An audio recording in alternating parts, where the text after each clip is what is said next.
বন্ধুরা, যে পেঁপে দিয়ে ডিমের ঝোলটা আমি দেখিয়েছিলাম, তো দেখো এইভাবে রেসিপিটা তোমরা বানাতে পারো। যেহেতু আজকে আমার ডিম কম ছিল, তো 2টো ডিম 4 টুকরো করেছি। এইভাবে না দিলে আমরা 4 জন, তাহলে তার জন্য হবে না। তো তোমরাও এইভাবে বানাতে পারো।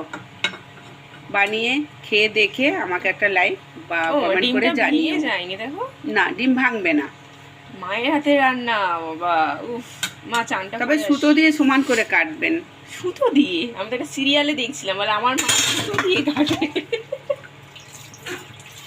তোমার সুতো দিয়ে কাটেনি? হ্যাঁ, সুতো অনেকে চুল পাগল আছো? চুল ধুয়ে নিয়ে আর একদম সমান করে কাটলে একদম সূক্ষ্ম হবে। কেউ সুতো দিয়ে কাটে, কেউ বটি দিয়ে কাটে, যারা পারে না তারা ছুরি দিয়ে কাটে। ঠিক আছে বন্ধুরা, দেখে নিয়েছো মায়ের রেসিপিটা দেখানোই হয়নি। যাই